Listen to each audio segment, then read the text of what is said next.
Com passem d'aquests episodis a la guerra a gran escala a Lugansk? Aquestes manifestacions es van produir el 9 de març. En aquests temps, al govern central d'Ucraïna no hi havia un govern permanent. El president Viktor Yanukovych ja havia marxat a Rússia juntament amb molts del seu equip de govern. Tot i el govern central ser interí i no ser molt estable, el nou govern ja havia intentat fer fora els terroristes que havien ocupat l'edifici de les Forces Armades ucraïneses i alliberar l'edifici. Aquestes situacions no es donaven només a Lugansk, a altres regions del país, com Kharkiv, Odessa o Dnipro, també hi havia aquesta divisió entre Maidan i anti-Maidan. En aquestes regions, però, el govern central d'Ucraïna sí va aconseguir frenar els anti-Maidan, però a Lugansk no va ser així. En aquests dies, el govern central es preparava per enviar a les forces armades a Lugansk per a desallotjar l'edifici i fer fora els terroristes que estaven dins.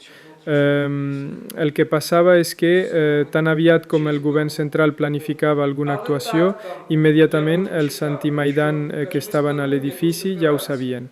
Això era perquè dins del govern local de Lugansk hi havia agents russos infiltrats que passaven informació als anti-Maidan. Llavors no es podia planificar res, no hi va haver cap acció o cap intent per fer fora els terroristes perquè no hi havia possibilitat d'actuar. Així que tot va continuar així. El 12 de maig es va celebrar l'anomenat referèndum. Era una absoluta paròdia de referèndum. Ja es va veure, no era un referèndum, era un teatre. A partir d'aquest moment ja van començar les accions militars. Crimea ja havia estat capturada. A Crimea tot havia anat de diferent manera, però ja havia estat capturada per Rússia. I a Lugansk, al mateix temps que a Donetsk, van començar les accions militars. L'exèrcit d'Ucraïna no va arribar a Lugansk. La guerra com a tal no va començar a Lugansk, sinó a Sloviansk, que és una ciutat petita a la regió de Donetsk. Allà va ser on tota la gent anti-Maidan i pro-russa es va concentrar. Hi havia gent local que defensava els anti-Maidan de Lugansk, que deia que era hora d'anar a Sloviansk i ajudar a defensar-ho. Després d'uns dies, l'exèrcit ucraïnès aconsegueix capturar Sloviansk de nou i el que era el comandant del bàndol prorús, un home anomenat Girkin, aconsegueix escapar. Llavors, a Lugansk hi comencen a haver accions militars. La idea de l'exèrcit d'Ucraïna era rodejar les forces separatistes prorusses per la frontera d'Ucraïna amb Rússia. La veritat és que ni les forces ucraïneses ni ningú a Lugansk esperava que s'hi produïssin aquestes accions militars. No esperaven que la guerra arribés mai a Lugansk. Quan l'exèrcit d'Ucraïna passava a prop de la frontera amb Rússia per rodejar els separatistes, des de Rússia els disparaven. Ningú esperava que els soldats russos intervinguessin.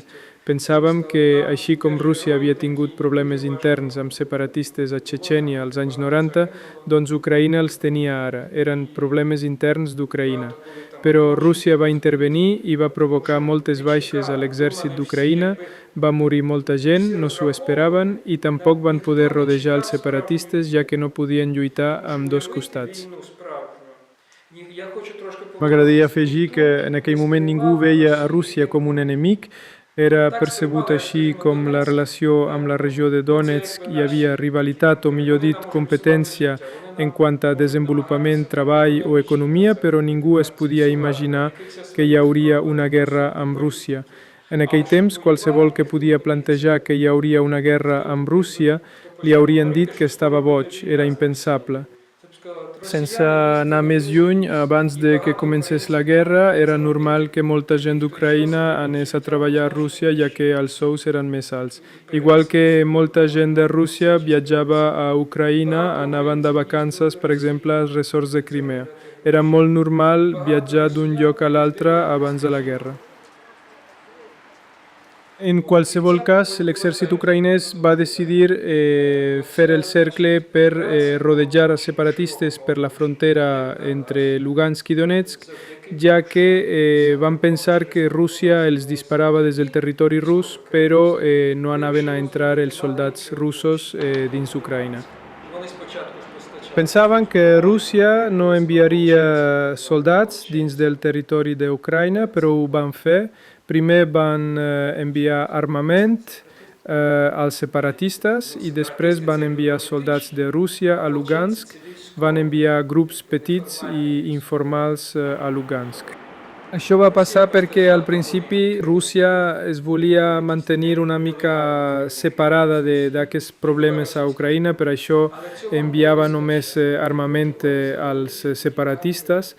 Al veure que no era suficient, llavors va enviar les seves tropes dins. Recordo que al maig, durant els dies del referèndum, anava pel carrer i vaig veure una dona des d'un balcó parlant amb una veïna i la dona li deia que tot estava bé i que no hi hauria cap guerra.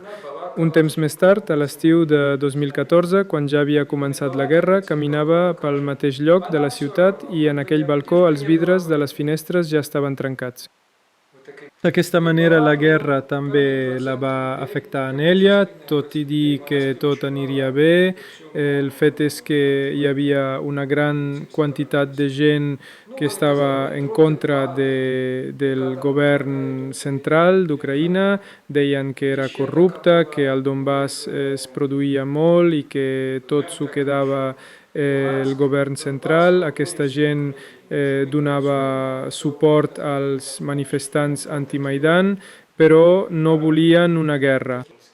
En aquesta zona, igual que a Crimea, Ucraïna ja no hi tenia control des de febrer o març.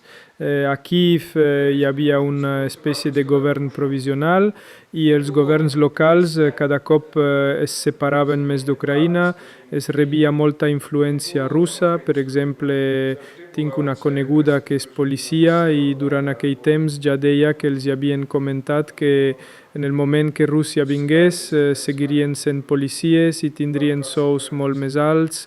Eren uns processos que anaven succeint dins d'aquests governs locals.